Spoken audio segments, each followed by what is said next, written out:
Well, good evening once again. We are back. Believe it or not, this is episode installment trial by jury 38 of the Studio Rats live Q&A. My name is James Ivy. Hi, Paul Drew. Well, I'm Jack Duxbury. Hello, Jack Duxbury. Are we going to talk like this all show? Because that'd be really silly. Well, we should do. The sort of the topics that we talk about, we should be definitely talking like this. We will start with the sad news. We lost some music greatness and some technology greatness this week. Very sad to hear of the passing of Chick Corea. I probably wouldn't be the drummer that I am now without listening to the Electric Band all through my teen years. It's his fault. It's his fault. And of course, just the other day, we lost the audio engineering and design legend that is Mr. Rupert Neve. So our condolences, our heartfelt thanks to those guys. And our thoughts and prayers are with their families and stuff, that you will be over your sadnesses very soon. So, but the world's a better place for those guys having been around. So, yes. Thank you. Yes. Okay, so topics for tonight. We have a few, but let's find out what we've been up to in the room. I'm going to share the link. Again, newbies, if you want to join us, that's fabulous. I would share the link if I can remember how to do it. That's always a good start. We do this every week. I know. So if you want to come in and join us, just jump on. Newbies only again this week, please. So what have you been up to, Paul? That's a really good question. Jack lent me something. Well, no, this is what happened. Go on, Jack, show him. So I get this. So I don't know what I'm doing. I've had a couple of beers on Friday night, and there's a ring at the doorbell, and then I'm looking around. There's no one there. So I think someone's playing Knockdown Ginger, and there was a Neural DSP capture on my doorstep, dropped over by Jackie the boy. Oh. Yeah. So I had that for the weekend, which was quite nice. Algorithmically perfect, it says. Does it? Is that what it says? Well, they are. If it's algorithmically perfect, why isn't it released yet? Yeah, exactly. Yeah, because you've been chasing, haven't you? I remember I chased back in December, and they said mid to end of January.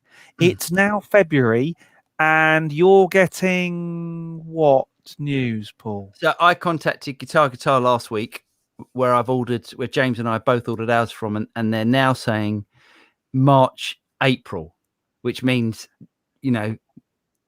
that's not good, is it? It's not good, is it? And you have to contact. So I think it's really bad that I've had to contact Guitar. I so should have bought it from Anderton's, because I know the customer service from Anderton's was better. The only thing is, I didn't realize that Anderton's had any. So I ordered it from Guitar.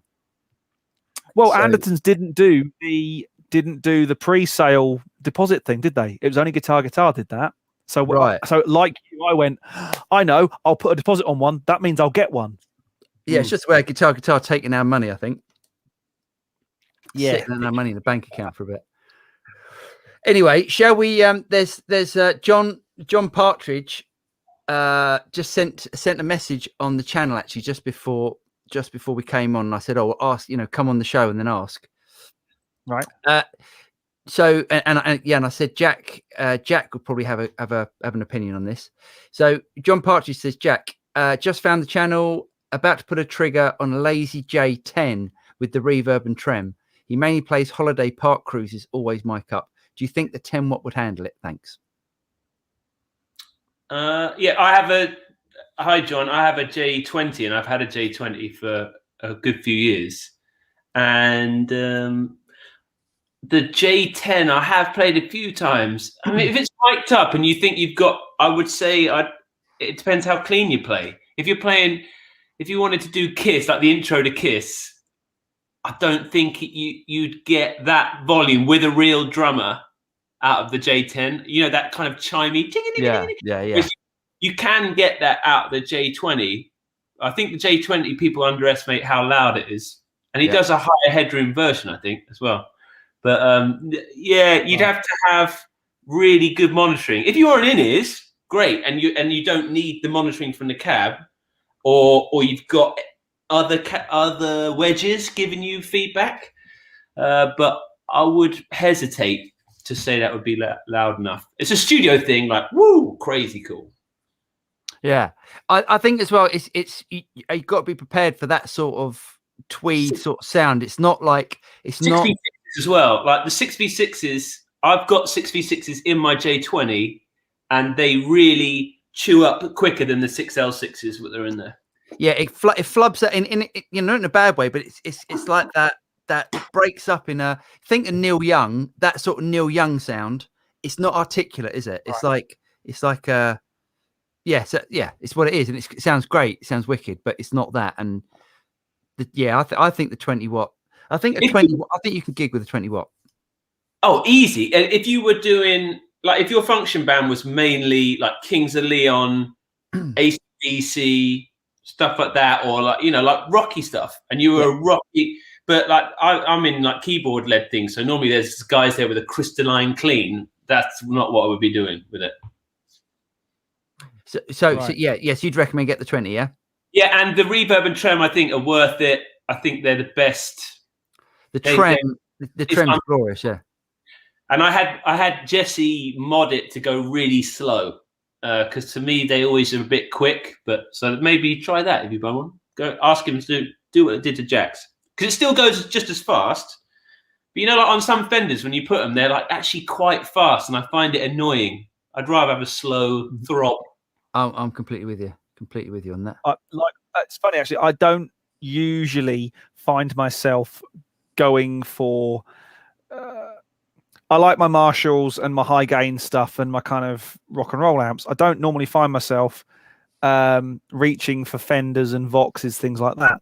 And this week I've been doing some kind of pastiche kind of 60s, 70s, 80s little stings, and finding myself reaching for Fenders and then putting sort of just getting them on the verge of breakup, getting what I would refer to as the Paul Drew tone out of them, and then just doing the big power chordy type chimey chordy things and going, oh, that's exactly the right sound for the stuff I've been doing. It's like, I have learned from these boys.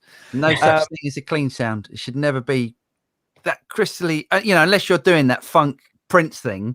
Yeah, things always sound better. Then they cut through the mix so much more with just a little bit of hair on them. But my head never cuts through the mix. And interestingly, we were talking about this the other week, Paul and I, about a little bit of grit on a bass sound helps the bass just to sit in a mix. And I've had 3 compliments on bass tones this week from clients who've gone, oh, your bass just sounds so good. And I'm like, it's a really good amp with a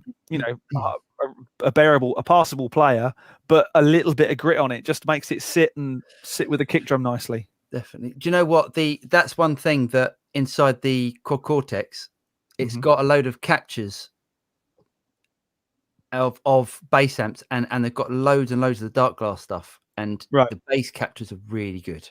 That dark glass is amazing. Absolutely amazing. Really good. Did you try capture anything, Paul, when you had a go on it? No, I think I would have done if we were allowed to make videos of it.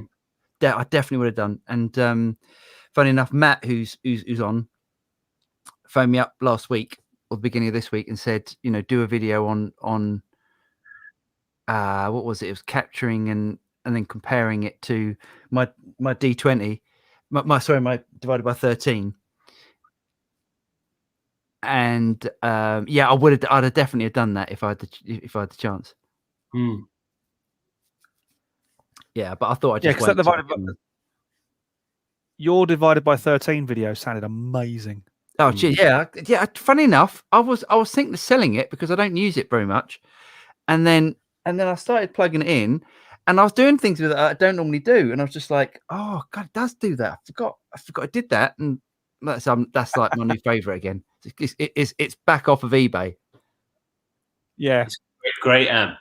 Yeah, I told you not.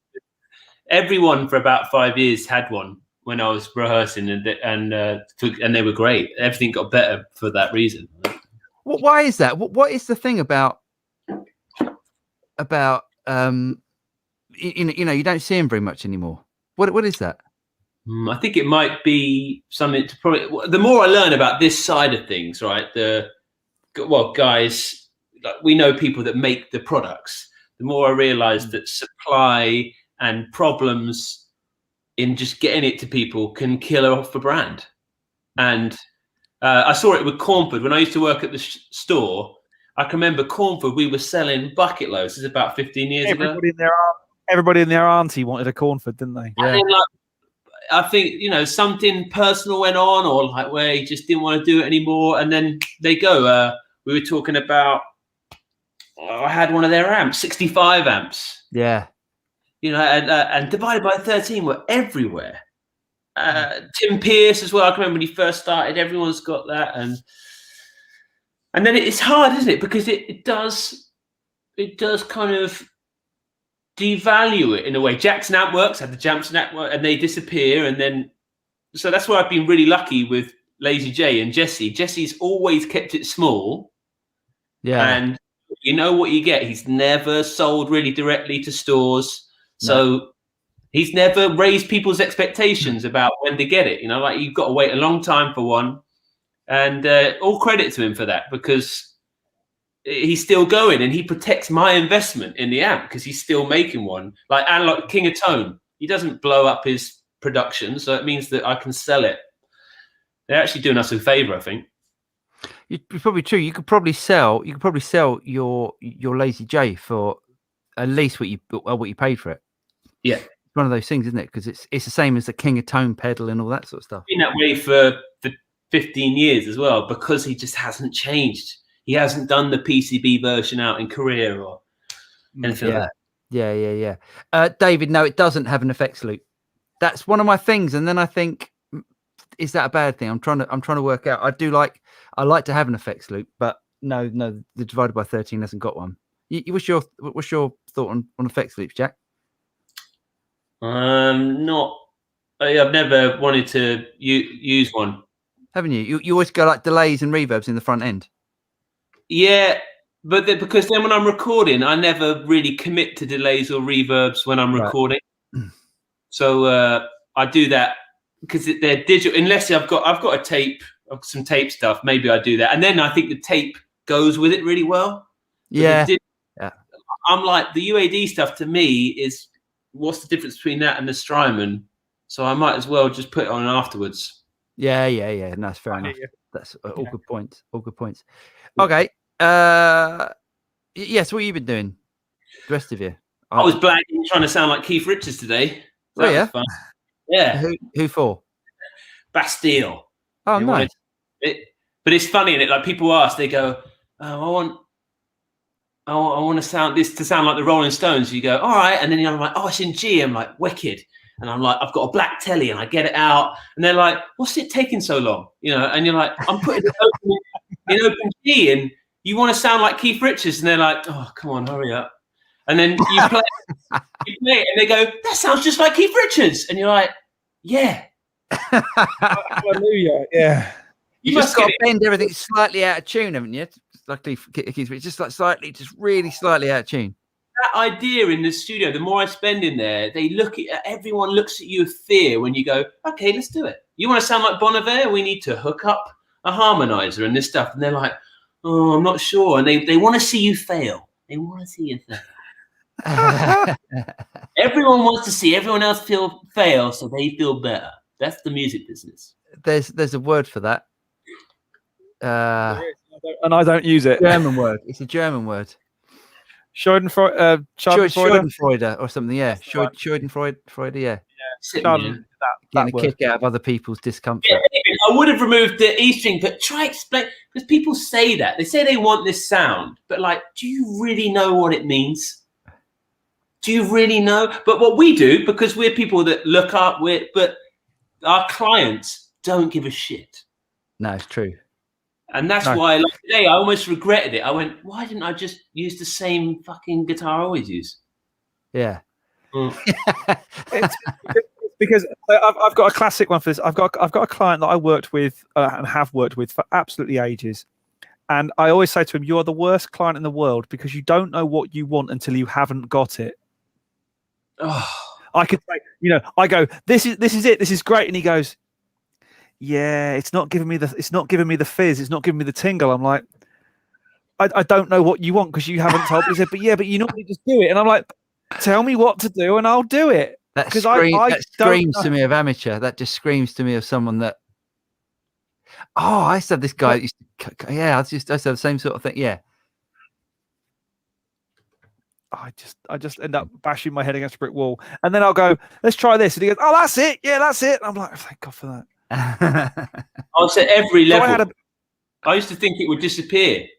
That was the whole motivation of leaving. Like, I left so many friends behind because I was like, my best friends I love playing with. I was like, no, I'm gonna go on like bigger things.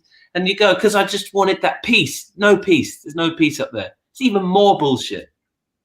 Is there really? Oh, you seem stressed out. You're stressed out.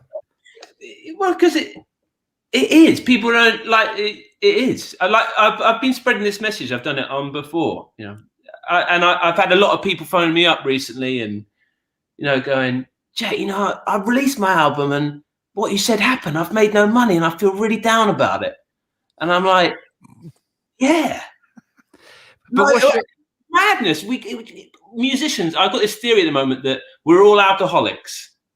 Like music is alcohol, and we should treat it like that because it makes people sad, man. And it's an addiction. We think if we do it more, like drink, you think, oh, I'm going to drink my way out of it. Or we think, oh, we're going to sell that and then we'll get ourselves away from the addiction. And it's just, oh, yeah. And I'm so in it because that's how I make my money. We make our money doing it. Yeah. Yeah. I think, I got that from, from just getting burnt out from doing pop stuff. But then, I don't know. I think what's your thought on doing something so you can get to the point of then doing something that, so almost selling your soul a little bit to start with. I'm sort of thinking and talking at the same time, and I'm going to go, that's dangerous. That's all I do. Selling your soul a little bit to then be in a comfortable position where you can then do what you want. I think, do you know what I mean? There's so many bands, so many pop bands have just gone, right, we're going to do this, and then they become successful. The Beatles is a classic example. That was like they released, cheesy pop songs, and then they went, right, now we're going to do stuff. Now we're going to do stuff we want to do. But have you also noticed it goes the other way? And in the morning, I've got one of those Alexa-y things, and when Jake's not shouting at it to play I Love Rock and Roll or Toto, which, I haven't got really a problem with either of those, to be honest. We have a radio station on, and this morning, the new Rag and Bone Man track came on. Now, Jack's all over that. Well, I can tell you. But this is the thing.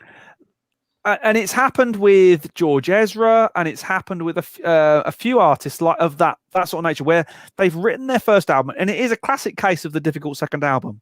They've written their first album, and it's been very acousticy and very kind of nice, and it's from their roots, from where they are.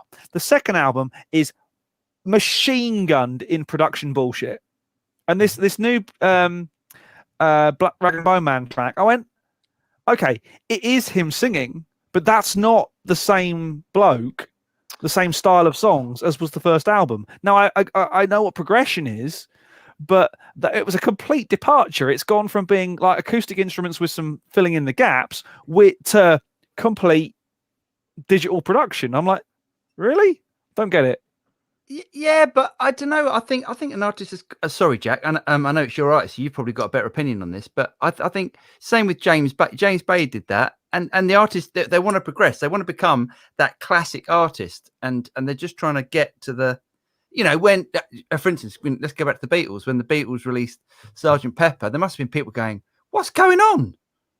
But true, yeah, massive departure. I don't know, Jack. What do you think? Because I haven't heard it yet, but you're involved in it, obviously. Well, a little potted history of just the Rag and Bone Man thing, James. So you know what goes on.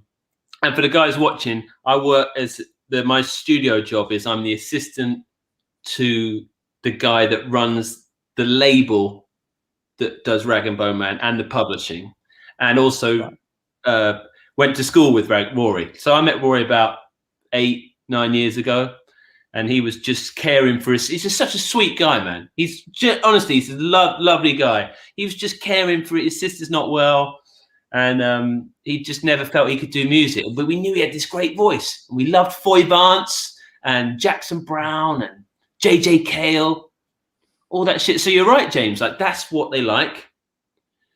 And then, but just to skip round all that stuff, with this latest album, we will, this 5 years after the first album. So there's a problem. When the first album makes loads of money, everyone who's didn't give a shit up on the top floor suddenly wants to be involved. So, because at first it was like an A&R was taking a punt on a big lad, with a deep voice.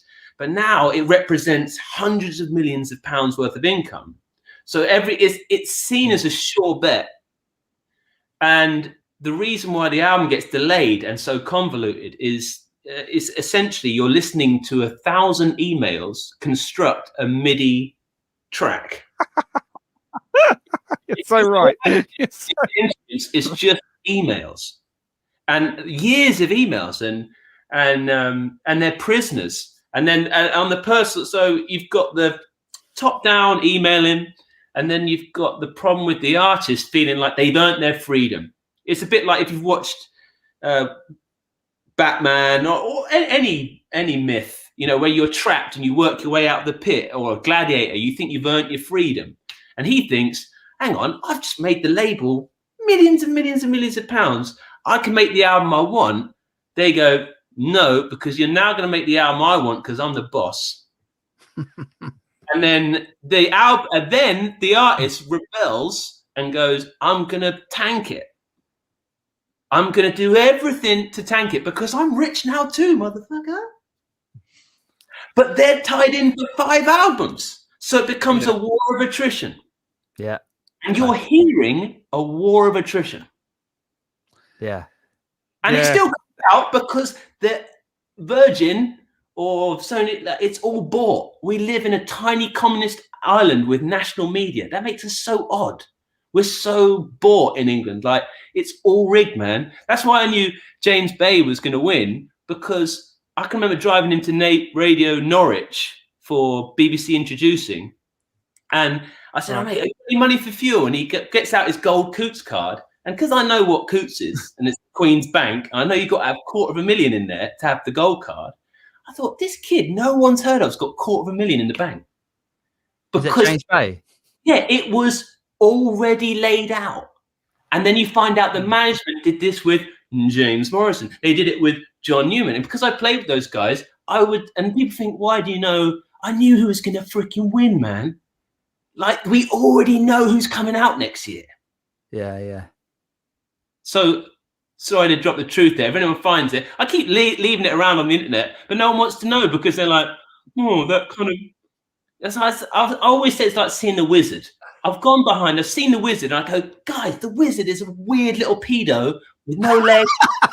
And everyone goes, no, Jet, you're not right. You can't be right. And I'm like, no, don't waste the time. And I'm like, I'm off. And they're all trying to still see the wizard. I'm like, you idiots. But mate, you're never gonna stop people wanting to have that. You can't give people the truth. You can't tell people your experience and the way that it is, because those people still want that fame. They still want fame. And you all think we're going to do it better. They think, and I did the same. I can remember seeing them and think, yeah, but I won't do that.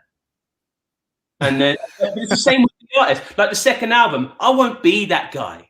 James Bay, I spent 6 years with him. He's like, I'm not going to be that guy. 2 months before the album comes out, I like David Bowie and Frank Ocean. No, you don't. You've never spent 6 years with you, and all you do is listen to frickin' Jackson Brown.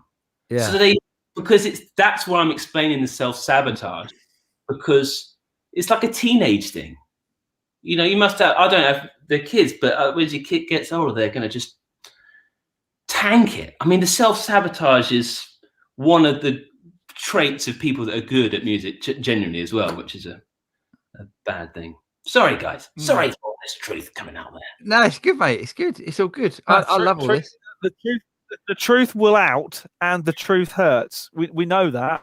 And the other thing, I don't have enough money. People always, I know they look at me and they think, yeah, but Jack, you've got no money. I'm like, no, that's the whole point. That's why I'm telling the truth. And the guys that you think have money, they're just borrowing it. Yeah. And they're just like renting. Like all the artists I work with rent. There's one guy spending £14,000 a month on rent on his house before bills. And then people go, yeah, but I've seen him in the sun and his house is amazing. He's renting it. And they're like, no. I'm like, and then I give up. I go, yeah, you're right. You're wrong. You're wrong. Yeah, your gig at the local YMCA. No, you're wrong. And so I'm wrong. My name's on it, having made it, and there's me still on saying, but I don't know what I'm talking about.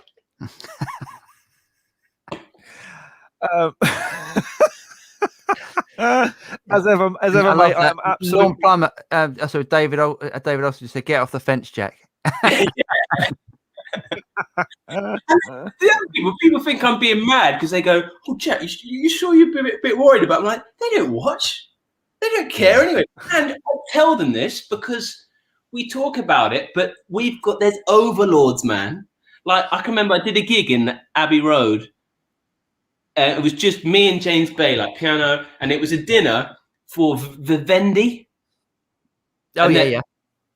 Right, and they had a chart. They had a chart of Vivendi and what they owned, which is essentially the world. And it had, and they owned Universal Records, and it was a pie chart, and it represented all the thinnest slither of income for that company. And but we are just, it just doesn't make any money anymore, music. And we were there just because music was nice. All the owners of Vivendi were there just having a dinner party in the middle of Abbey Road. And then we all know what Abbey Road is, which is a red letter day experience where anyone, if you've got enough money or you're a rich Mongolian teenager, you can pay one of us. And that's the route. And it's a freaking race to the bottom, man. And the race was run 20 years ago. And there's no races anymore. But that's why I try enjoy just the freaking equipment. That side of it is a fart. Come on, whip it out. The new DSP. I'm gonna do it in a sexy way for you. Do it in a sexy way. Let everyone have a look. Oh,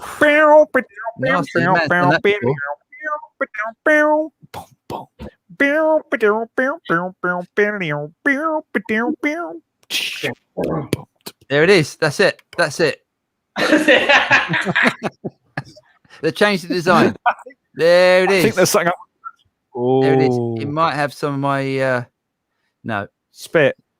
Yeah, probably. DNA. Right. What does this all do, Paul? Tell me about it. What's it all do? Well, can we just talk about the elephant in the room? Can you open the other packet? Oh yeah, all this technology. Paul and I, our biggest bugbear is this. Is it the power supply? Yeah. Oh, God, man. Really? Andy Cortex. Huh? Oh, sorry, it said Cortex on it. I thought it said Andy Cortex. Who was that? Just out of interest. So just going back, we did a gig once, Jack, at a big venue. No, we did a Russian wedding. Do you remember that massive? It was like £5 million or something. This wedding. Yeah. Who was the other guitarist you brought along with you? He had it divided by 13. He did, didn't he? Who would it have been? Dark-haired guy. Dark-haired, was he? He played a Squire Strat, actually, like an 80s Squire Strat. Ross. Yeah, really good player. Yeah, nice player, yeah. Ross Stewart, great player. Again, mate, me and him were the two people on our course in Weymouth at college, like my brother. Mm-hmm. I can't even say one word into anymore because it's like music is like fundamental Islam almost. Like the believers, like he believes it so much that I'm wrong, because then that changes his whole life. He just doesn't want me, and I grew up with it, man. And that's on all the artists, James. That's the other problem. Once, you know, with the money and the fame, you're lost out there, and then the music sounds lost, and it's all gone. So what do you think we should do? Do you think people should just play music for fun, though? Yeah. Isn't that why you started the Studio Rats? Because you were so peed off with doing pop, basically pop cheese production. We started doing some real stuff. Yeah, but yeah, no, and absolutely, but that's only because I had the opportunity, because of the pop stuff had been successful enough for me just to go, right, you guys can deal with that now. I'm going to do this as this is going to be my project. So actually, you've actually done what you said minutes ago, where you said, right, I've sold my soul to the devil to make enough money to get me to a point where I can do what I want to do, which is actually exactly where I'd like to think we all are. We've done our time. With the function dog has bitterness. That was an in joke for anyone who's ever seen. The function dog has bitterness. We've got out of that. We've done touring or gigs or whatever was your thing. We've sold our soul to the pop divas or whatever, and now we're doing what we want to do. And personally, I couldn't be more happy with where I am right now, if I'm totally honest. Yeah, I think so. I know what Jack, but I know exactly what Jack. The thing that I never wanted to be, and the thing that I always hate seeing. I hate seeing this from people that I've known in the past. You know, I respect all these guys. You know, right? So all the guys that do like day jobs and stuff, that then are into music as a hobby. I think that's fantastic. I love that because they've got the passion for it that possibly we haven't got anymore. Would that be fair, Jack?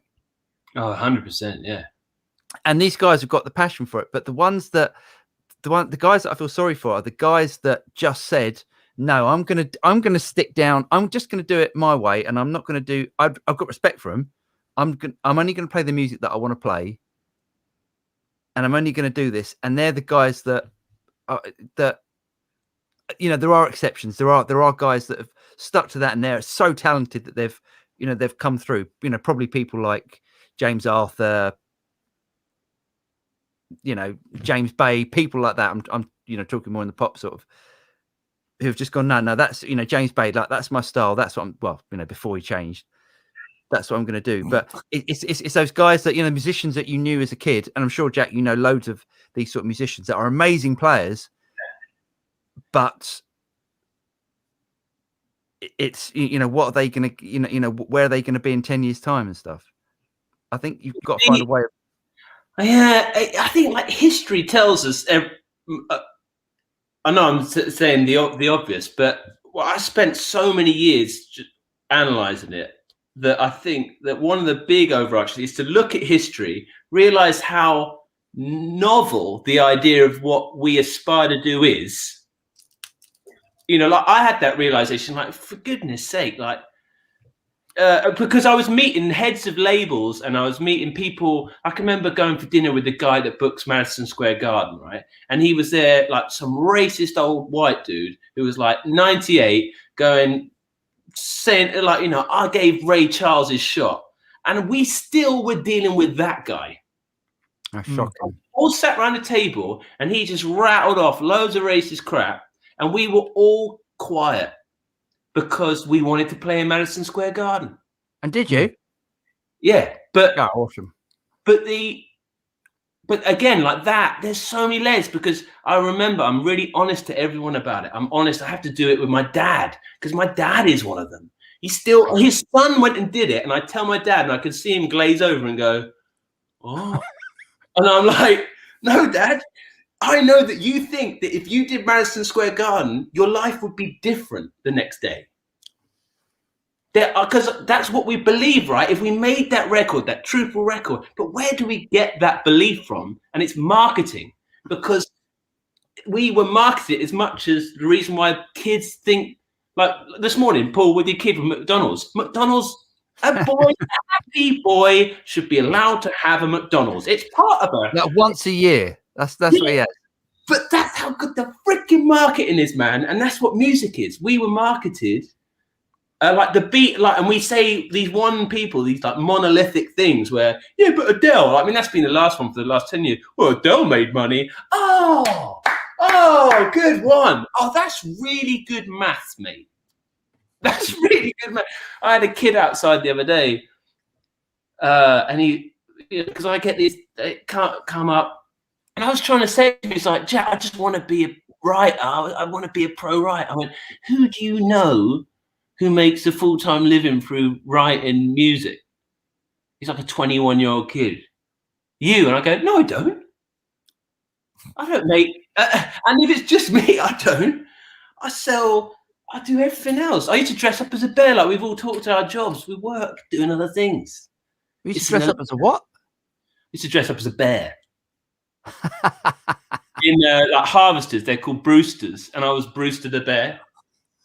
And I go out, and it was so sad, man. I learned so much about humans. I can remember going out and doing kids' parties, and loads of kids' parties had no other kids turn up, and it would just be me and one crying kid. And the parents would be arguing, like, I thought, Danielle, you ordered the invitations for that. And then I'd be there consoling this freaking kid. And I'd speak to the kid and be like, are you right? And Dad would go, shut up, you're a bear. You shouldn't be able to fat and speak. You know, so I've got perspective, and that's where most of my musician friends fall down, is that they didn't dress as a bear. So that's my advice. What is? I think Jax is definitely going to be dressing as a bear. But what's the most bizarre job you did to prop up your when you were in the weekend warrior category? Because we've all done it. I mean, you know, through being a student and stuff and playing gigs. What was the most bizarre job you did? You'll never get mine. You'll never ever get mine. I was a bailiff. Yeah, I was a bailiff. I was a court bailiff. You're not big enough to be a bailiff. Everyone said that. Everyone said, "Man, I come from Croydon. I'm a nutter."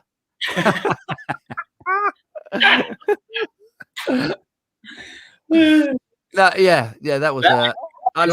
I lasted about a month and a half. I was just like, I can't do this. I can't evict old people. I'm done on this. Yeah. What a perspective, though, right? Were there times where you felt like, I don't want to do this? Were they actually nice? Or yeah, no, that's it. See, that's it for me. That was my Bruce the Bear moment. I was just like, I was teaching guitar before, and I just wasn't going anywhere. I just knew that I'd be teaching, and I wasn't enjoying it, and I can't remember. Someone got hold of me and said, you know, there's a job going at the local Croydon County Court for you. You know, do you want to be a bailiff? I was like, I'll do it. It sounds like something to do. Oh yeah, I went to some. Yeah, I did some strange things. What was the worst one? Huh? What's that? What was the worst, like, eviction? Were you evicting or getting money? Doing it all. I had to evict this heroin den once. That was wow. I didn't want to walk anywhere. I was just like, because it was right in the, you know, in the middle of the big 3-letter word pandemic, and I was just like, I don't want to be anywhere near this place. And do you know what? The police stand behind you. I had to be the first through the door. I was just like, do you know? And they used to give us, like, you know, you're not allowed any weapons, and you weren't allowed any weapons, obviously, because you're not a policeman. But the policeman stands behind you, but they give you this torch, this big metal torch, which is like that, just in case. It's just like, it's just, you're making me sad, and you bring back bad memories. It was. I can see the Cluedo. I can see the Cluedo game. Paul did it with the heavy torch in the sitting room. Oh, never again. Never again. That's heavy. That's good. What about you, James? God, do you know what? I think the worst job I ever did was I'd moved up to Worksop or near Worksop just because a house was available. A friend of a friend of a friend had gone on cruise ships and his house was empty, and it was really cheap rent, like about 30 quid a week or something for the whole house. And I'd signed on to agencies and would get anything, but because I couldn't type, I wouldn't get any. I didn't get any office work. So this place, they offered me 3 days a week, what at the time was a really good hourly rate at a rotational moldings factory making traffic lights. So if you can imagine, basically they put these enormous, great molds, some like a dustbin sized mold to make a dustbin, and you fill it full of this kind of plastic powder stuff, attach it together, clamp it together, hoist it onto a big rotational thing, light 500 gas burners, wait 10 minutes, lift it off, there's about 6 of these huge gas rigs going all the time. It was like 70 degrees in the middle of December or in the middle of January. I've never done. I'm not afraid of manual labor, but my God, that was proper industrial labor. It felt like I was going. Obviously, to me, Worksop is the north. It's like going down mine for night, Oh, and I worked the night shift as well. Racing. So I'd be rehearsing all day and writing and rehearsing and stuff all day, then doing that for 12 hours at night. It was brutal, absolutely brutal. James, guys, this makes me happy. Like today, I've just supposedly been living the dream. Every day. Like that's what everyone's like, you're living the dream, man. You're in a studio and you're with people that are in the charts. Like this makes me happy because it gives me perspective and go, it's all right. Yeah. And that's why the same with the kid that's outside. I was like, the 21-year-old lad who's like, I want to be a professional writer. I'm like, you're all right, man. You've got a lovely mum and and like she looks after it, everything's cool. And that's where it's so quick in music to just descend into, and with the gear, bringing it back to the gear. That's what I saw when I first went to NAMM. I went, oh, it's a worldwide sickness.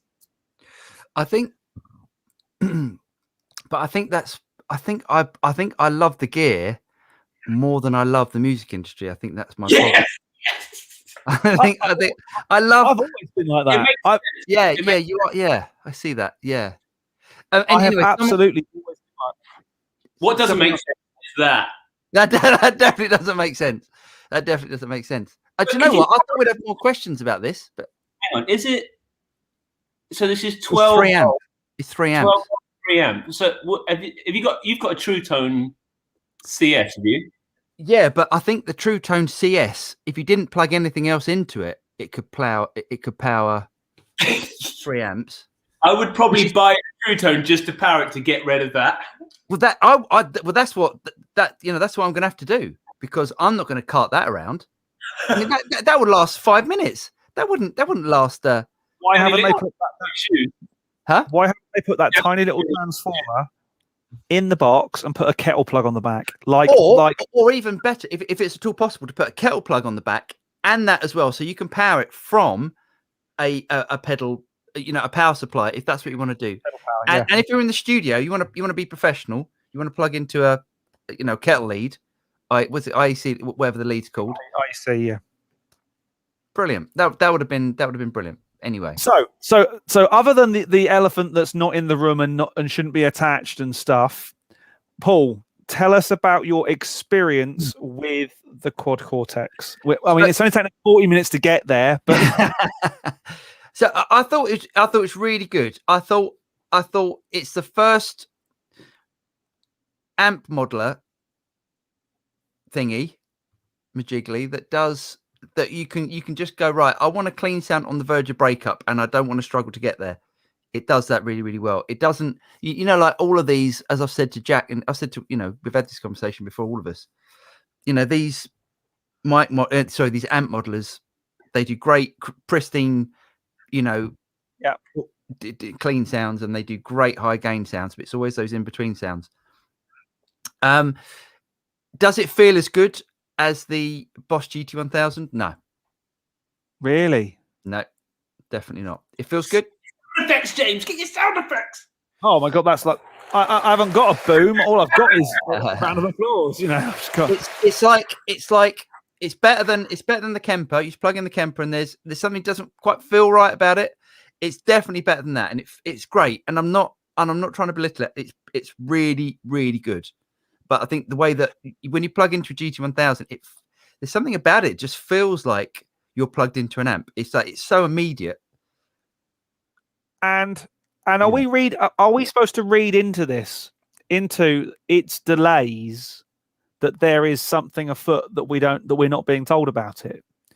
I mean, this is pushing even for a Stephen Slate styled production release. You know, I mean, Stephen's good at it, and but Stephen will actually come out in front of a camera and say, "I'm sorry, we needed to work on it," and that's where, you know, Stephen. I know Stephen reasonably well, and he would be out in front of the camera saying, "Yep, we're sorry, but it's now ready." Have we had that from Neural? No. But have we had any mention of the fact that various companies have had our money since November? No. But that's not Neural's fault. That's Guitar's fault. One bit I heard. Yeah, that bit is. But sorry, Jack. What's that mean? Lee Anderton was there. I think there was just he said something about an embargo and they didn't communicate it to it. So I think the videos went out initially, and that's why, guys, you know, Paul we couldn't make a video because I know one of the guys at Neural, and he just respectfully said not to make one because, and you can understand that, right? Because they're oversold already, and I think that there was a timing mishap between it and but it doesn't diminish the product. The weird bit is those videos came out stoked such fire. Yeah. And the big question is like, why haven't you, like Paul and James, why haven't you got yours? I get it. And so that's the question, yeah. But this is doing them no favors because they're actually going straight. 12 years ago, Avid did the same thing. We had the first 50 Avid 11 racks, or 11 rack as they would. There's no Avid badging on there or anything. They came in. A few went out to press. A few came to staff, which left about 40 to go into shop stock. They were sold within about 3 minutes, and the next batch wasn't ready for 6 months. So all that marketing hype and all that sort of stuff is wasted because you have to do it again when product comes out and into stores and into stock. And Avid, being Avid, didn't do it. And you make a good point about Stephen Slate coming out. I think what's different is now we have social media. It just takes one guy to say, you know, like on their Instagram, maybe. Same thing. I think they're getting slow. Well, hopefully people get better with that. Of just being open about it. It's one thing to have bad news. It's another thing not to tell anybody anything. People can take bad news. They can't take silence. I was on holiday a few years back in Greece, and for XYZ reasons, mainly lightning on the island, we got to the airport. The plane was late, and we'd be sat around for 4 hours waiting for a flight that was not going to take off. I said, look, we knew 2 hours ago this flight wasn't going because the captain and the crew switched all the lights off and walked down the steps. Why didn't you tell us this? That's when people get annoyed, when people start making up stuff in their head, and then that made up stuff starts to get communicated out to the wider world, and all of a sudden that's gospel. Whereas if the captain, the stewardess, whatever, had come and said, we're really sorry, Greek aviation have said we ain't taking off, so we ain't taking off, everyone goes, okay, you've been told. But as soon as people start making it up, it gets out of hand, and that's when you have a real shitstorm, which is where I think we are now with Neural. It is a great unit. It is a great, let's not. It is a great unit, and it's going to sell bucket loads. Yeah, and people, and it's only going to get better. Sorry, I love the size of it, and I love the screen. Me too. Yeah. Me too. I love. Do you know what I love about it? If you can show everyone the top layer of it, It's the top, the edge of it. The way that they've cut the aluminium is that was The really, bezel. Oh, yes. Yeah. yeah, that's it. That's really nicely done. Do you miss a continuous foot controller? Do you miss a pedal on it? No, because you can buy one. I personally would rather buy an I've got expression pedals. I'd rather use one of those. But yeah, and you know, and them to add another 150 quid on if you want to put an expression pedal on. I'm looking forward to getting it. I mean, it's going to be, I think, certainly. Oh, hello. We've been joined. Michaeli is joining us again. I'm going to allow it because we're pushing on for time and we haven't had anyone else join us. Here we go, sir. Michele. Welcome, Michaeli, back. How you doing, buddy? Hi, do you hear me? Yes, Yeah. we can hear you. Sorry to bother you again. Not at all, mate. Not at all. But it was so fun last time. Just a couple of questions, if I am allowed. Please. For Jack, which I'm reading. Which one do you suggest me between Poly D and Monopoly, the two Behringer synth? The Poly D. The Poly D, yes, and the Monopoly, the Monopoly. Yeah, the Poly D is a rare, absolute home run in the synthesizer industry. I know the Monopoly has the lineage, and if you wanted one when you were younger, I totally get it. And the Poly D, in somewhat, is a new product because it really is more than a mini Moog because you've got that fourth oscillator. Yeah. So as a mono synth, it's even fatter. And I don't know if you've heard it, but it really is almost. It seems bigger than the Moog stuff I've played in the room, sound wise. Okay. And then you're looking at it going, oh, it's like under £600. But then when you hit that, I know it's not truly polyphonic, but you can play especially for you, Michaeli, in the studio. For me, I've got a Juno. I use that over the Juno all the time because the chorus is quiet. It doesn't hiss like the Juno, but it's got this fatness of it's an incredible polysynth as well. And I just think it's amazing. I think it's amazing. So yeah. Okay, thank you. And another question for James about the faders, about the controllers, the AW controllers. Yeah. How is it going with the SSL UF8? I adore it. I love it. Okay. I love it because it's simple. Okay. And I'm simple. No comments, please. And how do you compare with the older SSL controllers? Like I have a Nucleus here, and I was wondering how do you compare the Matrix Nucleus faders with the new? Because I think a UF8 has the broadcast series faders. Am I right? The T series. A friend of mine have one big broadcast SSL. Mm-hmm. I think it is full digital or maybe analog with digital control. Oh, you're talking about the AWS?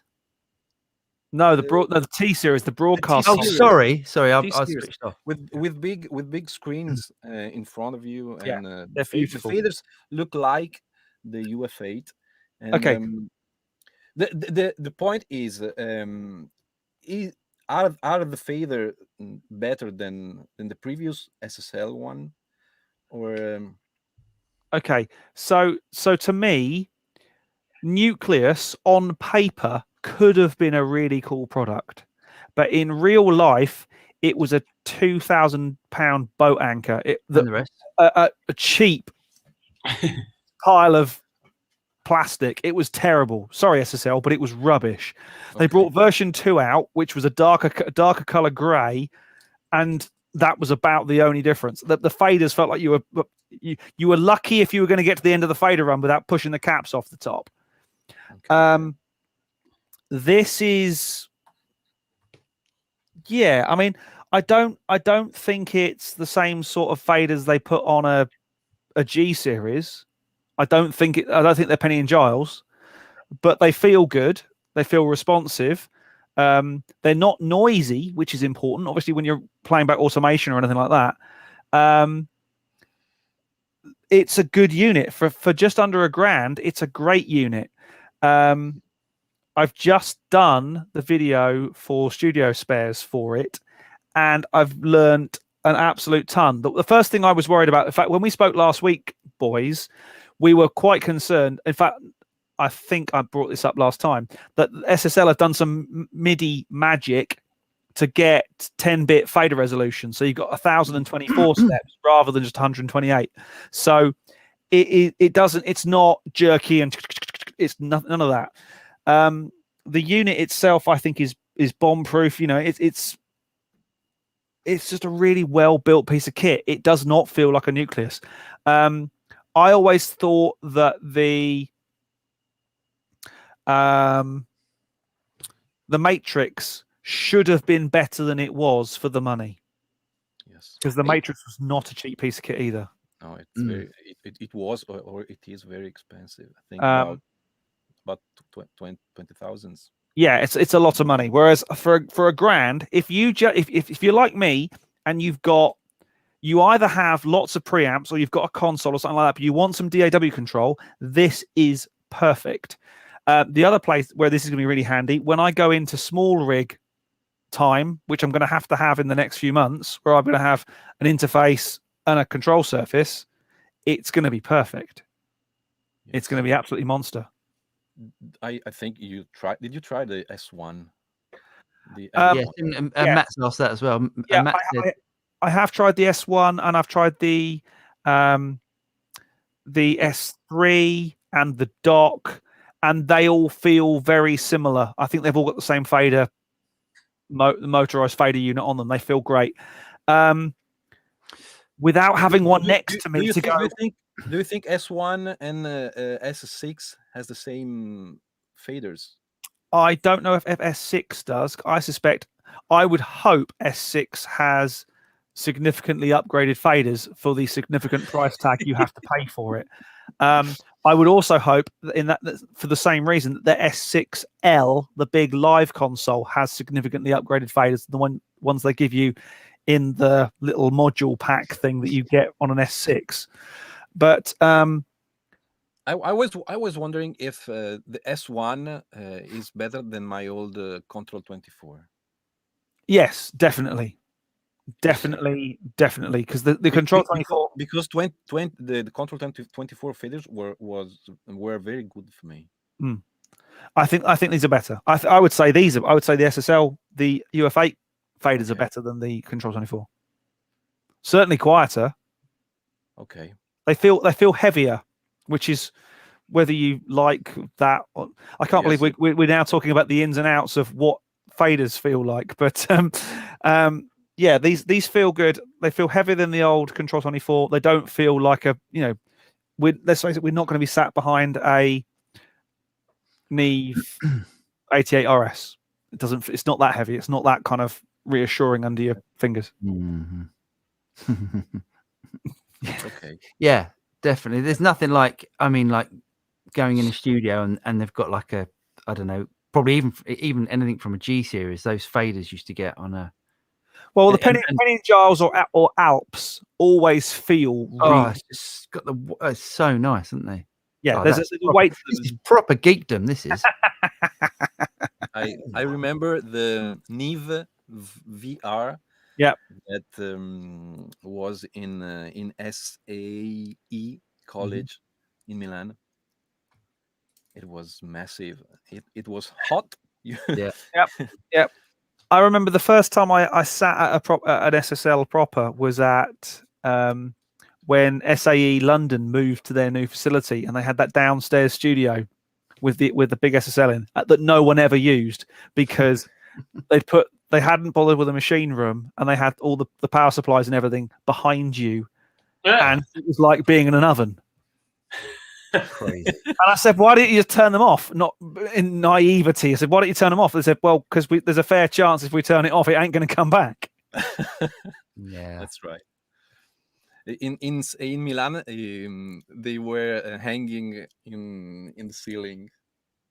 Yes, yeah. Richard Brooke has said, what are our thoughts about the Avid Artist Control stroke mix versus the SSL? So where the artist stuff and what used to be called the MC mix and the MC control and now the artist mix, artist control, where they score highly is because they use Yukon, the Avid protocol to talk to Pro Tools, or what used to be the Euphonics protocol to talk to Pro Tools. Now, Yukon is brilliant because the baud rate is much more vast, it's much quicker, it's much more dense, more data, more stuff. But they've only just got Yukon right. Well, if you had an artist, I used to have 2 artist mixes and artist control, so that was 20 faders. And there was every session, something would drop out, something would fall over, and you'd end up going back in and going, oh, for God's sake, what? Reassign that, and it would then come back to life. And that's what puts me off an S6 or an S4, because they're so configurable. It's all so many little modules that all connect together via Yukon. Yukon is brilliant when it works. It's that whole sweating over Yukon thing, and is it going to die? Is it going to fall over? Is it going to crash on me? Because back using, say, several years ago now, using the original artist mix and artist, or the MC mix and MC control, it was rubbish. And if they're basing all their hopes on that, I really hope they've got it right. This is pretty strange because the control, my experience is with the Control 24, and it was awesome. Every morning you shut it on and it worked every day, never a problem. But that was because it was it wasn't Yukon, it was Avid's own protocol. The decontrol and the decommand used Avid's own protocols. They weren't Yukon because they hadn't bought Euphonics at that point. Yes. But hence they didn't talk to anything else. You couldn't use, like you can an S6. An S6 will run Logic or Cubase or whatever. You can run it on. You can use an S6 for Logic or Cubase. Absolutely, absolutely, because they all speak Yukon. But you couldn't do that with a decontrol or a decommand because they only spoke to Pro Tools. Logic doesn't do Yukon. I don't know if it does. No. Studio One does. Okay, right. No. They've got S6 and S4 to talk multiple languages, so they can do it. So you could have 8 faders on your S6 controlling Logic, another 8 faders talking to Studio One. Oh, nice. Okay.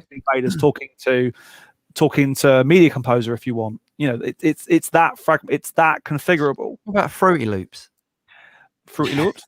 I used to cringe when anyone said Fruity Loops on an app. What's that? Throwing Fruity Loops in the mix, just throwing a grenade. Yeah. Did I put one of those on there? No, can't have that one. No, don't do that again. No, it's not that one. No, I thought I'd put an explosion. No, maybe not. Michaeli, I said last week about maybe doing a bit of show and tell. You inspired it. James, you had something for show and tell, but maybe we could tell. We have got a load of. We haven't done really any questions as well to go back. So yeah, go on. Let's do show and tell. Questions. Huh? Right, show and tell. Here is my show and tell. You're so organised, isn't it? Here is my show and tell. How about the tremolo arm on that bad boy? What's it big? Long? It's awesome. So I said earlier that I've been messing around and doing some 60s. Hold on a second. Everyone's getting their old business out. What's that? I said earlier I've been doing some 60s and 70s tracks. This is a 1964 Italian Echo, and it's real. It's a real 64. The only markings on it are the cracking in the lacquer. It's beautiful. It's got. I love the fact it's a bolt-on neck. That's Michael Bolton. It's so bizarre. Yeah. It's but the pickups are. It's a beautiful sounding guitar. The pickups are really obscure. They're really, really open. James. It's quite painful to play because the bridge has got these two kind of like really sharp little screws on. So when you put your hand on, it's like it's eating away your hand. But it's just got the best tone to it. And I say for these 60s tracks I was working on, it's like it sounds amazing. I absolutely love it. And the best thing is about this guitar, it cost me 60 quid. There are a bunch of these in our stores. Isn't Echo an Italian company? Yeah, yes, they're Italian. And it was located in a small area in Rimini, near the seaside, in about the center of Italy. Yeah, and all the companies that used to make musical instruments in Italy in that time, during the 60s, were in the same location. Vox, right. so in Italian, Jensen, the speakers, Krumar, Benson. There was a lot of companies in that small area, and they were so famous back in the day. A Benson Echo Rec is something I would love to get my hands on. Pink Floyd, when they played in here in my town, unfortunately I wasn't there because it was 1971, I think. And before doing the gig, they went to the guy of Benson to buy some stuff, and they played the night before. Dave Gilmour bought a new Benson delay. It was a strange model that wasn't so famous as the famous delay that everybody knows. The Echo Rec, yeah. Okay, and also a new PA system. That it was Lombardi. Lombardi was the name of the guy that used to build the PA speakers and so on. Oh, amazing! What beautiful insight! And you've got a Harman there, Michele, right? Yes, this is my Bigsby guitar. Ooh, nice that. I like that. Posh Harmans, aren't they? Yeah. It's very cheap. I found it very cheap, about 300 euro. Oh wow, that's good. I saw it in a video with a guitarist. The video was from producer like a pro, right? Warren, his name. Oh, Warren Hewitt. Warren Hewitt. He was. Are you doing marvelously? That's the important thing. Are you doing marvelously? Come out. It was with in the studio with the guitarist. I can't remember his name, and he said, "This is my guitar for Gretsch tones, and if you want a cheap Gretsch, because Gretsch are so expensive, go find one of these." And I found it. Awesome. Near here in Brescia, in my town. And it's wonderful. It's wonderful. It is. I think he's Korean. Yes. Oh, it's made in Korea. I think it's when the Armand owned. The Armand was owned by Fender. Right. in the mid 90s, I think. And they made this guitar very heavy, but it sounds good, and it's cheap, and has the Bixby. I love Nice. a Bixby. Yeah, love a Bixby. This thing doesn't. This thing has the most bizarre tremolo on it. I mean, it's got a bloody great spring in it. Yeah, but that's how Bixby is. No, but I mean, it's got a spring in it. You kind of bend the. Oh, it's incredible. Same. Look at the Bixby. Look. Yeah. There it is. There. Oh, it's awesome. It's one of those. It's one of those.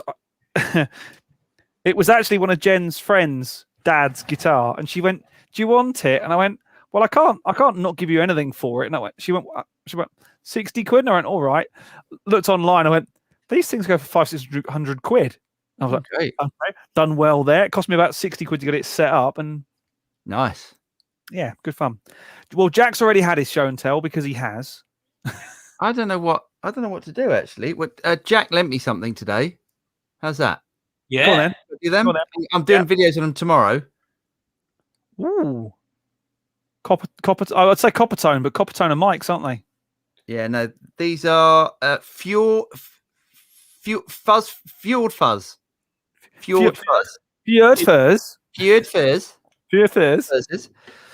So video coming tomorrow on them. Nice. The story I got given them a couple of years ago when I was in Norway, and the guy gave it to us in the hope that I'd show them to Danish Pete and Lee at Anderton's, and I'd never got around to it.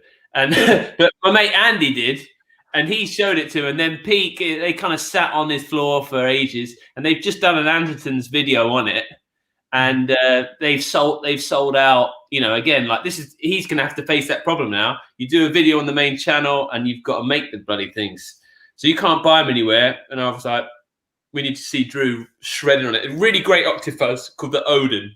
Very good. Yeah, that's really unusual. That is. I mean, I've got some points, but I've worked out I'm definitely not a fuzz player. I can't really. Because a fuzz isn't. Yeah, I need to learn like some sort of fuzz riffs. Is that what you do? That's what I'm going to do. Right, I'm going to do some of that. I think you Paul are too good to play with fuzz. Fuzz is that's very kind. That's very kind of you. He's very. You're so accurate. And like I use fuzz because I'm not accurate, and it makes me sound cooler. That's the thing, isn't it? Like, me too. Well, I think, and I don't mean that. No, and I appreciate, but I appreciate what you said. But there's so many great players that play, like amazing players that play with fuzz. Eric Johnson makes it sound articulate. Yeah, I know you will, because when you get going with that ninja hand, I think it'll just end up like a flubby. No, okay, I'll give it a go. But no, it's really, really interesting. I've got a couple of things. I've got a couple of points about it. Huh? It's a fuzz off the in the mix. Hold on. No. Do you know this? That is the Catalina Bread Echo Rec, right? Yes, you're right. You're right. If it's perfect correctly. This is my Benson. It's good, and the company is great. I think the company is great. It's great. Poor chap passed away, I think, and then it's sadly yes. Yeah, Matt Wright, who's on as well. Matt's got one of the Strymon Volante, which is the Benson, isn't it? Oh yeah, that's with the powerful heads. So good. Matt sounds good. There's a software company called Pulsar, and I know Paul, you like their 1176, don't you? Yes. Yeah. And they do an Echo Rec, a Benson Echo Rec version, and I did the demo video for it. And tell you what, if you want to sound like Dave Gilmour, it is that sound. Is it? It's awesome. Yeah. Pulsar Echo Rec. It's about $100, I think. It's amazing. They did I think yesterday or 3 days ago they did the 1178. Yes, yeah, I saw it. And I thought, I'm so behind on this stuff. I'm so behind. I need to geek out. I'm going to spend the weekend geeking. And of course, the plugin that I wanted to show you, but I think it would totally break the internet if I did it, is Leapwing Audio have released the Al Schmitt plugin. I tried it. What do you think? I didn't understand it. Does it just dispense sage advice? It basically goes, don't use a compressor. He goes, hey kid, you don't need that compressor. No, you're a pirate now, James. If it is one of those things that if it sounds good, it's because it's louder. And if you turn it down, I probably it's my problem. I didn't understand it. I like. See, I've only had it for a couple of days because I have the mix bus processor. I really like the mix bus version. There's basically different sources. So at the moment there's bass, brass, mix, piano, strings, and vocal. Now remember, this is the Al Schmitt plugin, so probably don't go using it on heavy metal because it's not really designed for that. But I used the mix plugin on a pop track, and the mix mode, if you like, on a pop track, and there's just a little bit of magic in there. You know, I mean, it's quite subtle what you do with it. It's not a slam it compressor. It's not a real heavy duty EQ, but it's nice. It's doing some nice stuff. It sounds to me like a Pultec. So what's right? It has Pultec. Yes, yeah. It has these things in the highs that reminds me of Pultec. I think if you were doing a jazz quartet, this would be the only plugin you need. If you were saying a big band, it could be the only plugin you need. But obviously at the moment, so there's no drum processing or anything like that, or no dedicated drum processing. But if you're in a big band, you could do brass, piano, bass, just using this plugin. It's really nice. It's subtle. It's doing a thing. It's doing the Al Schmitt Pixie Dust thing. But that's what they've tried to do. They haven't gone out to make a plugin that's going to do the CLA slam everything thing, allegedly, because of course he doesn't use compression. Who do you think would win out of fight, CLA or Al Schmitt? What fisticuffs? Yeah, I think Al would whoop him. I really do. It's a tough one because I think Al might even be a bit more mobile than CLA. Al does Pilates, mate. I wouldn't. Deadly Pilates. I imagine CLA can't get out of his chair, and he just comes at you like in his chair like a Dalek. Hey, I tell you what. Not that I like, commenting on people's, but there was a video we did recently for Waves, I think, and he was wearing the tightest black t-shirt that he should not have worn. Mate, I got a boner. Did you? That shows you how tight it was. Yeah. Lovely. Yeah, lovely moves on him. Anyway, should we do a couple of these? A couple of these questions. Yes. Someone said, okay. Apologies if I missed anything. We're going to try and get through these really, really quick. Are you off? Are you off, Michaela? Yeah. Okay, thanks for coming on again, mate. You, buddy. Thank you for your patience. Oh, you're joking, mate. No, it's a pleasure having you. Take care, buddy. See you, brother. Okay, David Olson says, who is the biggest, most famous, whatever that means, that you have done work for? Can we change that? Because can we change that to who is the artist that you've who's the most, who's the artist that the people might know that the favorite artist that you've worked for? Let's do it that way. The best artist you've worked for as opposed to the most famous. Okay. Yeah, all right. Yeah, easy. Go on, Jack. Good. Jack will smash us. Huh? I played with Marcus Miller a couple of times, yeah. Marcus Miller. Awesome. And it was just like, because I always watched his videos when I was a kid. Yeah. And I just got to rinse inappropriate pitch bend over Marcus Miller, and it was a dream. Amazing. I don't know if anyone out there, but like Marcus Miller just, he was playing pentatonic slap stuff. And then I didn't have time to learn the songs. And I always used to say when I was at college, I was like, that keyboard player is just playing random fourths. That's all he's doing on this DVD. And I was like, he's having them on. And so I just played random stacks of fourths, and everyone was going, woo! Woo. I don't have a fucking clue. That's my tip. If you want to sound, just play fourths and move around in minor thirds on the piano, and you sound like you're Lovely. James? Paul McCartney. What? Oh, I think you smashed us there, Jack. You played with Paul McCartney.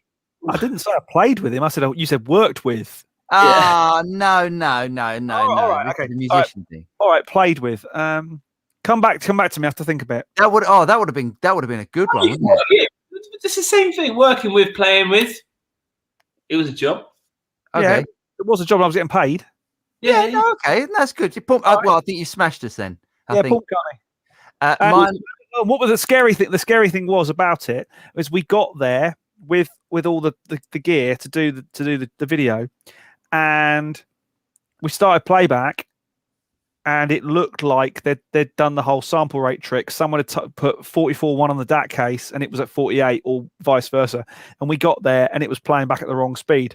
And we all went. And the person who would have made the tapes was. So everyone looked at me and sort of like started swearing and going, and I went, no, the playback guy's got it wrong, and flicked the switch on the DAT machine, and it all sprung. And at that point, I was the savior. I was like, that was the Van Halen story, wasn't it? Van Halen did a TV show with playing Jump, wasn't it? And 48. Oh, it's horrible. It's horrible. But they're so pro, they just got through it. They just did it. It was amazing. The thing is, because drums and vocal can get around it, but Eddie's trying to pitch bend every single time. It was proper shreds. Mine was Andy Roachford. Is probably my favourite. Oh, what a voice! What a talent! Just what an everything! What a talented player! Unbelievable! He's unbelievable. Great solo in Cuddly Toy as well. Is that guitar, the guitar solo? I thought the keyboard solo. That. I think it's a guitar solo as well. It was a keyboard solo. Anyway, but yeah, it's so good. What do you remember about it?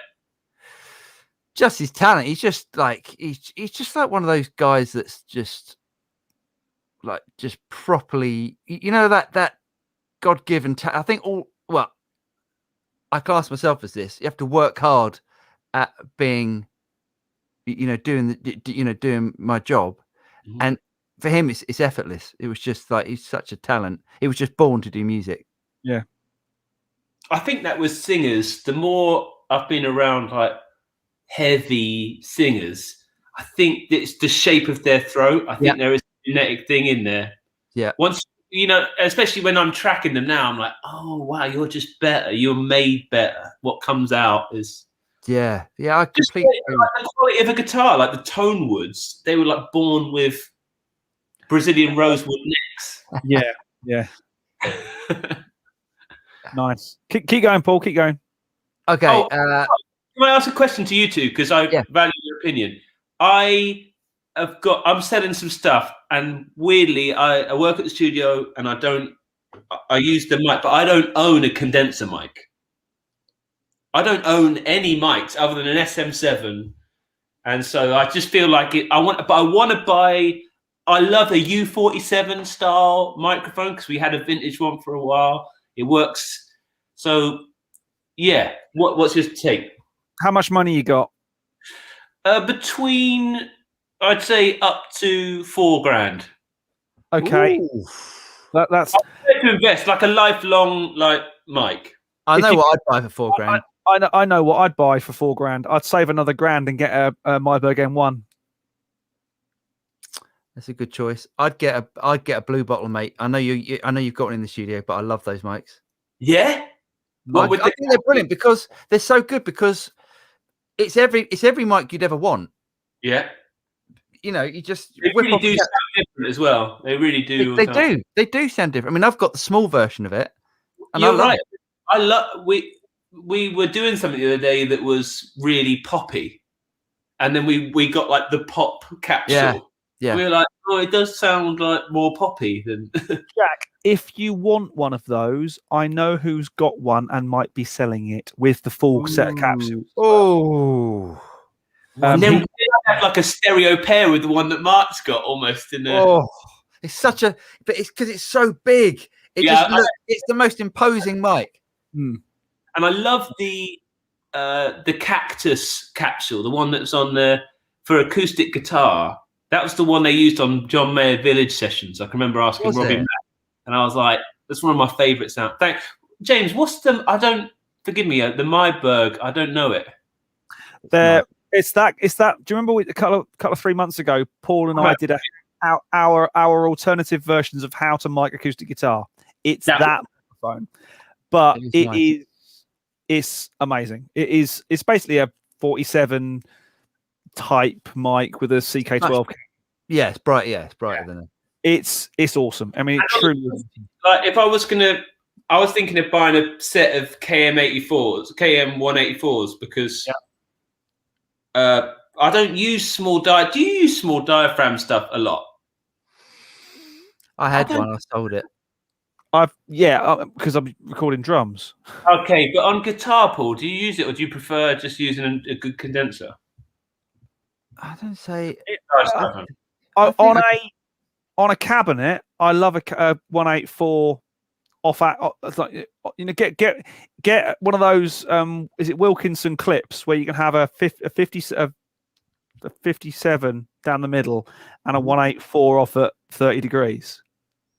They're really cool, and that works really, really well. I did some videos with Mike Exeter on that a little while ago.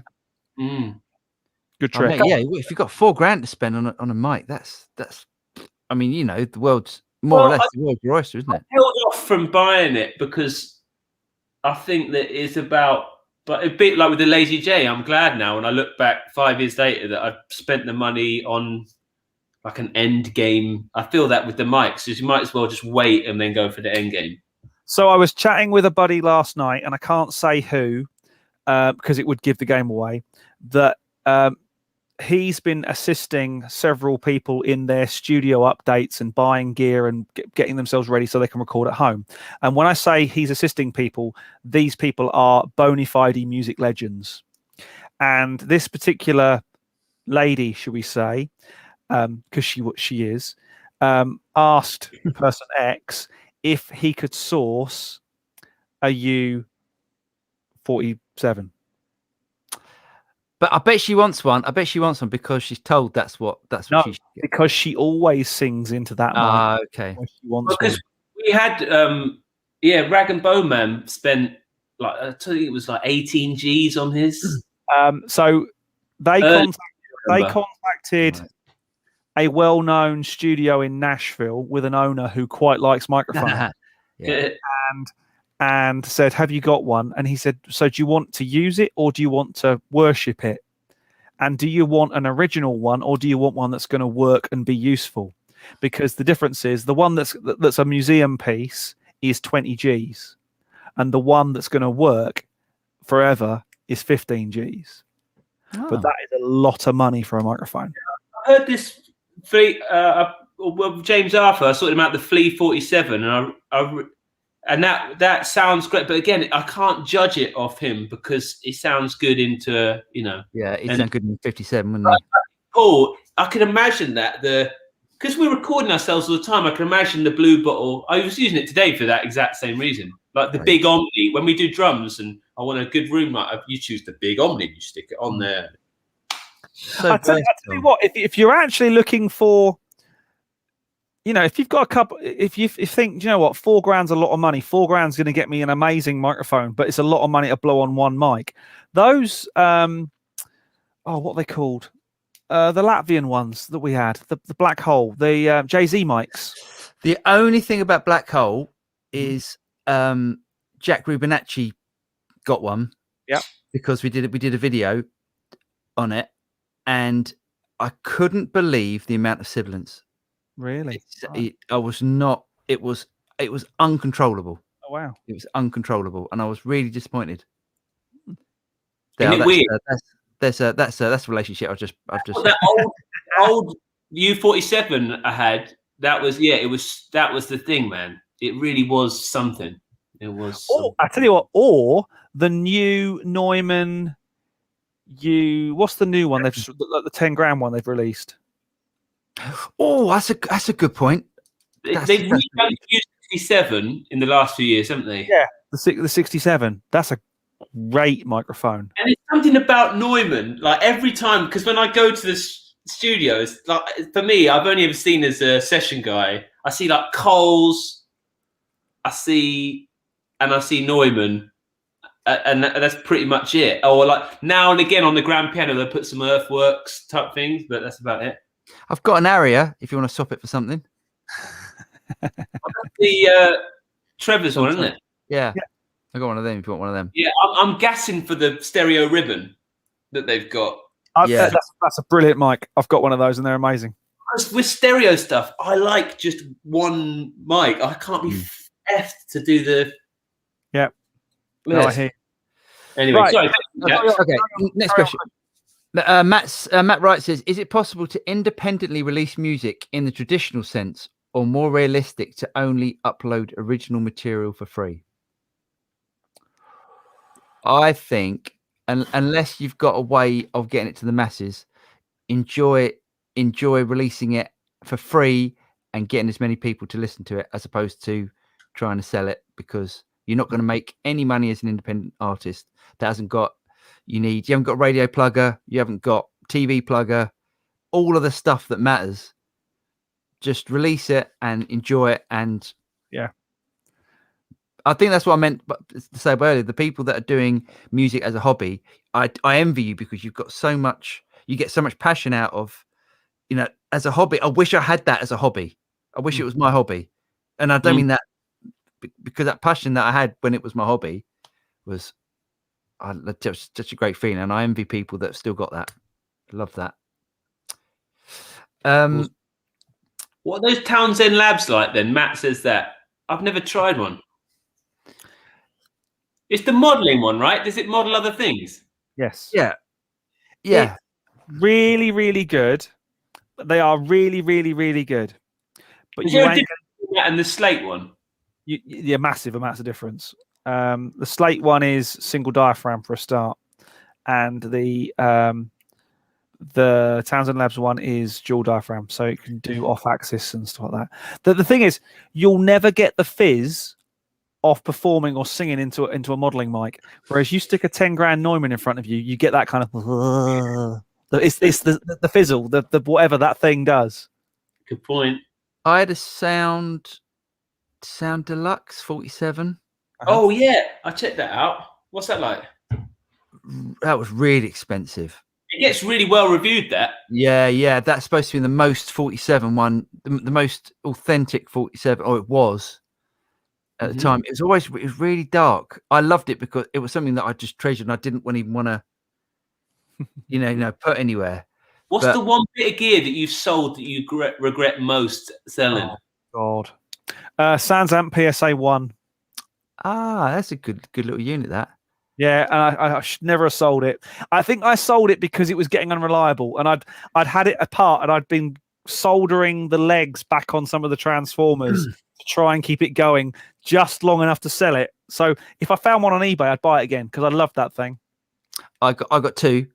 I've got, and I'm gonna do my biggest regret last. One was before Gibson Custom Shop. Gibson did. I can't remember what they were. They were like the top of the range Gibson, like Les Pauls you could get. And it was basically like a 58. It was amazing. And I can't remember what the model was. Someone would chime in. That for too cheap. And Peter Green's Strat. I had Peter Green's. So I lived really close to Peter Green. Right. And this little crappy little music shop. I know. This crappy little music shop, and they had this Strat in. It was a custom shop Fender, and I bought it. And I was, I was into that at the time. And I thought, oh, that's quite nice. I'll try that for a little bit. And then, they said it was Peter Green. And I was just like, great. And then they sold it, and then. I don't know what it'd be worth now. Probably pay your mortgage off. Well, yeah, but I guess, what was I was told it was his by the music shop. Said, look, he's just bought it in because he was like that. It was like when he was like, proper metal. Proper, yeah. Yeah, and it's Peter Green, so Fender gave him like, you do a gig, do you want this? And he obviously just used to get them and give it away, and so I need some money. Oh, such a shame. Dave David, don't feel bad about it with the J40. I love Jesse, but I had friends buy the J40, and I don't think it's anywhere near got the magic the 20 has. So don't worry about it, David. Feel good about it. I felt like it was trying to do, because a lot of people bought the J40s, my friends, when they heard the J20 and they went, yeah, but Jack, I'm a proper gigging guitarist. I need more volume. I'm like, yeah, but it ain't the same thing. And then they'd be like, oh, it's not the same thing. I'd be like, oh. Is that the one with the 3 speakers? No, it's just more valves. It's just more. I think it's a 2x12 as well. No, it's not. It's just more. It's just more. I'm sure we used to do one with the 3. Yeah. Oh, 310. Is it 310? Is it? Ah. Ooh. Yes, and Christopher, thanks for that, mate. Yes, it was a Heritage. That's exactly what it was. That's great. See, people know. You come in here and you learn things. This is brilliant. Yeah. More shit than we do, you mean? No, that fader stuff was. I was genuinely engrossed. So I can't believe he actually couldn't talk about fader weight. And also, David, about the Lazy J amps. I think it's a thing. I'm personally, Jack loves that sort of old Fender sort of tone and stuff like that. It's something. I don't think it isn't for everyone. It's an amazing sounding amp. It's lovely. I think the reverb and the trem in it are just staggering. The Celestic Blue's very honky. It's like a very odd sound. Really odd sounding thing. But great for I just about no mid control, because I believe that I've chosen my guitar because of its mid characteristic, and I want just it to be open in the. Do you know what I mean? That's how I see mid. I don't like mid. I don't like any EQ on my amp. That's why I've got it. I just like a tone. Yeah. Because I'll fiddle with it otherwise. Yeah. No, that's fair enough. That is a good point. Okay. Krenar Silku Guitar says, I think feel comes from the monitoring method you choose more than the model itself. Yeah, I think that probably does play a part of it, but I'm talking about. I think we're talking about the difference of the GT1000 and that sort of stuff. But this is using through the same monitoring. So, but anyway, James, are you actually? Sorry, Sebastian Rojas. James, are you actually using the AFX plugins from Antelope? I think I'm thinking about buying a Goliath HG Gen 3. Is it worth it right now? Thank you. Yes. Oh, the only thing I would say is if you're using the Antelope plugins or you want to use them, the Goliath Gen 3 HD is not Synergy Core. Therefore, it will not work with the AFX to DAW plugin. So you can't just bring in the this is if you're on a Mac. If you're on a PC, it doesn't work anyway. So basically, on a Mac, you can, using AFX to DAW, and get the power of your Antelope interface and use it as a plugin inside your DAW. Otherwise, you have to go out and route hardware inserts effectively. It works. It's fine. It works really well. It's a bit more of a faff. Whereas AFX to DAW makes it really easy to be able to use whatever of the Antelope plugins inside your DAW. The Goliath HD is not Synergy Core enabled, therefore it does not work like that. You have to do it the old-fashioned way. So yes, they are worth using. Set yourself up a patch and everything for that, and it works great. The Orion Studio, if you don't need so many mic pre's, the Orion Studio is really, really cool for less money and sounds really good and is Synergy Core enabled, so you can just whack them in. Paul and I have both used them, and it sounds great. So very good. Same here. Yeah. Jack used them as well. Yes, we got 2 of them. Yeah. The Goliath is my main interface at the moment because I had to send the Galaxy back. But the Orion Studio Synergy Core is my Mac's interface because I've got 2, because I have 2 machines running simultaneously for DAW capture and all sorts of stuff like that. Next question.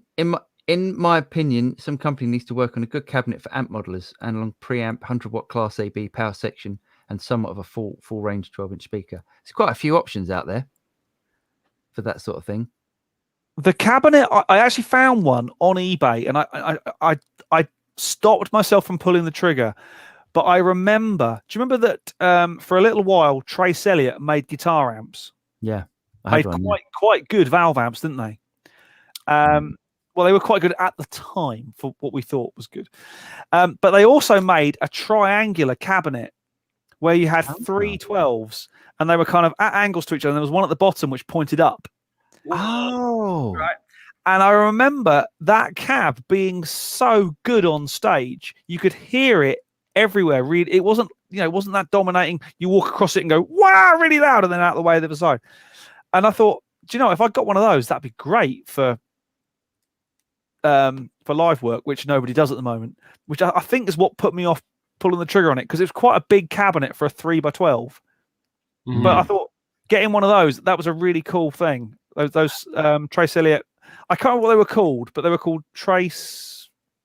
I'm sure if you put 3x12 Trace Elliott cabinet into Google, you'll find it. They were very full range. It's not a full range cabinet though. It's not full range speakers. No. But yeah. John says, "What's your favourite bit of gear at the moment?" Yamaha VSS 200. You can pick them up for about £100. It's a old Yamaha early sampling keyboard with a detachable mic that you can sing in. And if anyone like Siegel Ross or anybody, they're like, and I do it with tom-tom. So I hit the tom and I program in the drum like doom doom, doom like my EastEnders basically every day. But yeah, I was really pleased. You know, we were talking about my box of tricks, and I said that they've discontinued it. They've brought it back. That's because of this. It's because of the live show. They've brought it back. It's now black and looks kind of funky and studio-y, but it's the Mini Studio Creator SP something. New edition. Tascam. There's a new version. It's black. It looks really sexy, but it's exactly the same as this one, and they've brought it back from the dead. Hooray! Nice. Woohoo! Mine will be at the moment. It's probably the Boss ES8. I'm loving that thing at the moment.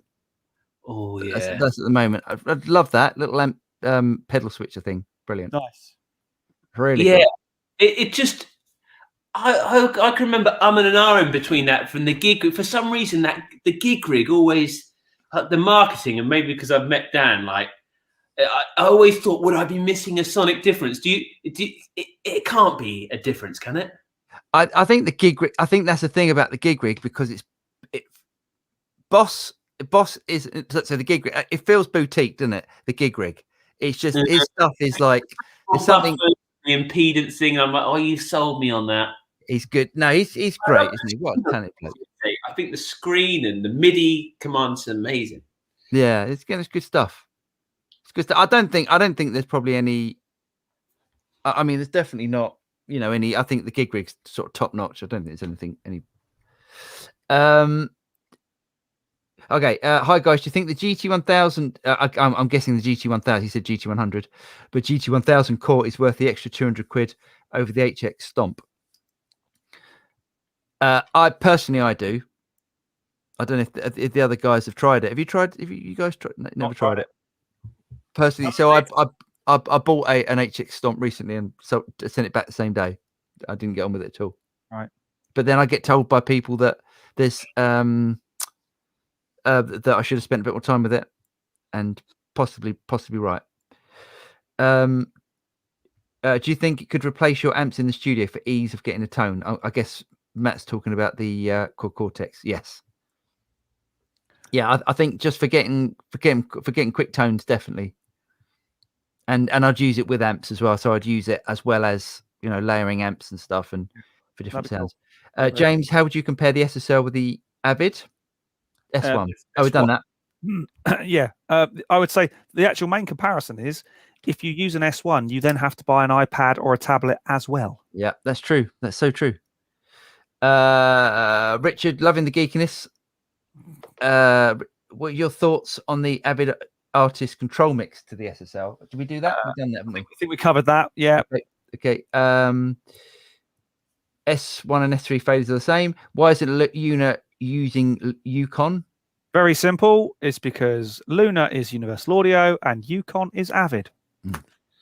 Oh yeah, very true.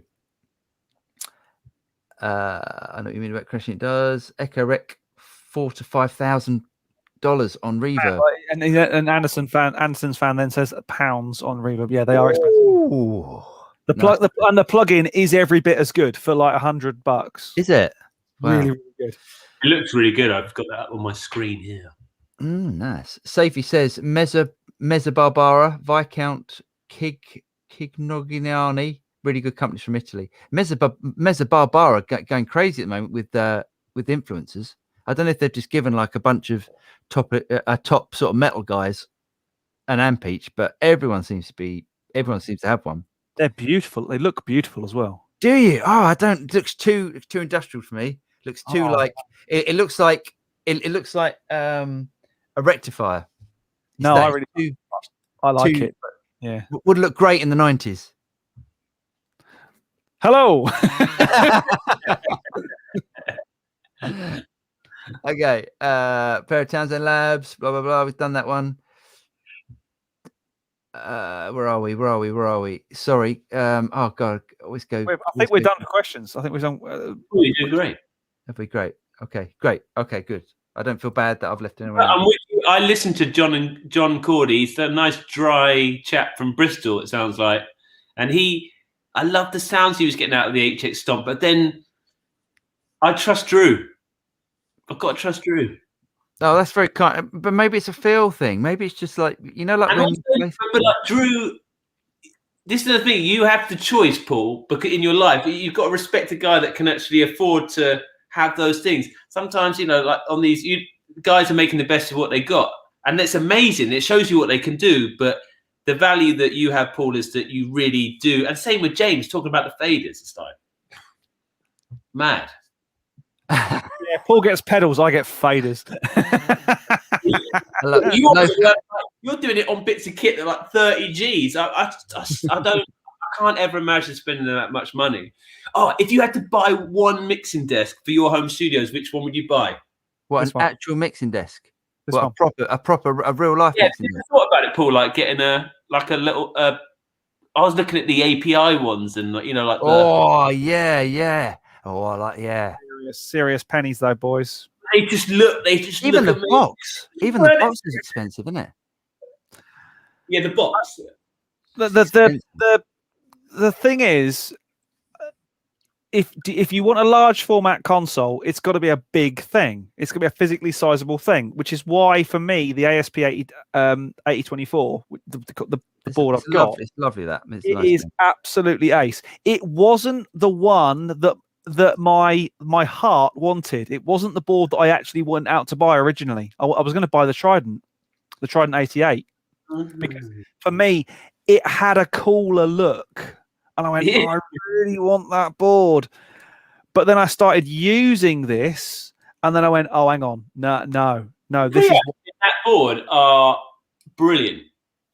We've got AMS stuff, the Phoenix stuff, Neve, all that stuff, and we regularly just plug into the audio because it holds its own. I mean, I've got Neve preamps, I've got Focusrites, I've got all sorts of bizarre, obscure stuff, and these get used. The drums go through these because they sound amazing. They sound incredible for drums. Low Fat Matt says, anyone know how to get lemon oil out of a carpet? Do you see that? What a twat I was. I don't know. I did a video. I thought, that'd be quite, because I had to sort of clean my guitar, and I did it. And I'm trying to show how to clean your guitar with like wire wool and lemon oil. And I just I'm trying to sort of talk and do this at the same time. Lemon oil is just going all over my carpet. It looks like someone's pissed on my floor. Got a big yellow stain. Was McDonald's open earlier?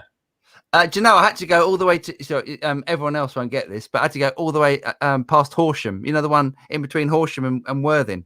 I love the commitment. See, you were saying about lemon oil. Is it like red wine, where the way to get a red wine stain out is to pour white wine on it? So what's the exact opposite of lemon oil? Is it kind of lime oil or something? Huh? Balsamic. Balsamic. Yeah, that wouldn't look good, would it? Like a little yellow stain, then a little balsamic stain next to it. That wouldn't look good. Because you can't get your bread and mix them together, can you? Ooh. Right, I think we've descended into chaos, and after nearly 2 hours, I think there's no one left. Quite frankly, yeah. And how many people are actually watching at the moment, or have gone? Oh, I've had enough of these three. According to this, there's still 18 people on. Amazingly. Wow. So well done to you all for sticking with us. Thanks, guys. Ground. Did it say how many we did have at one point? Did we actually put off? Up to about 35, 40. Ah, nice. So well done, everyone. It's been emotional and other things. I think it's fun sometimes when it just descends into chaos and we never quite sure what's going on. So I think tonight was one of those, wasn't it? Is that one of the? Oh no, it's not. Isn't it? Yes, me. Is it? Is it nice? Yeah, I can't sell it. I left it in the back of a yellow taxi in New York with my laptop, and then it drove off, and I got it back 8 weeks later. So I can never. It's a sign. That's amazing. Yeah. Have you seen the new Ed Sheeran Loudons? Yeah. No. No, I don't know if you play like the real Loudons. Oh yeah, lovely. Real thing, man. Yeah. They're like, I don't personally. I'm a huge fan of some of the guys that play them, and so for me, they don't fit in popular music. I never think I want the Loudon sound in what I make, so I would never buy one. But yeah, they're amazing. Have you had a go on there? Yeah, big one. I've had a go at the big one. So big and booming, like they don't fit in the music I make. Yeah, they're very. Yeah, it's very true actually. But the Ed Sheeran ones are nothing like that. Yeah. That's the third. That's the third endorsement deal he's had with guitars. He's not. He's a bit fickle, isn't he? Oh, Didn't he do Martin, then Taylor, and now Loudon? The Vinnie Colaiuta of the acoustic guitar. He owns it. He bought it. He bought what? He basically bought Loudon. Oh, did he? Oh, that's why. Wow. Because he loves him and I are obsessed with this artist called Foy Vance, and I used to see Sheza at gigs way back when. I don't know if you know this guy, but he was. It was all about the Loudon, and Foy Vance is the guy. Ed Sheeran actually just sold the Foy Vance sound to the masses, and Foy is the guy on a lot of the big songs who wrote them. Yeah, he's brilliant. Yeah, I saw one of his writing sessions that he did with him. I thought he was brilliant. Yeah, so amazing. I think I'll buy Loudon as well. He just basically bought Foy Vance's whole life. God, amazing. Right. Well, I'm calling it because I have a life. See you, lads. Hey, guys. We will see you next week for more craziness and chaos. Thanks for joining us, and take care, everyone. Stay safe. And Jack's going to play us out with his favourite chord. Go and give us a chord. I'm going to give a Paul Drew inspired chord, all right? Good night, everyone. At home.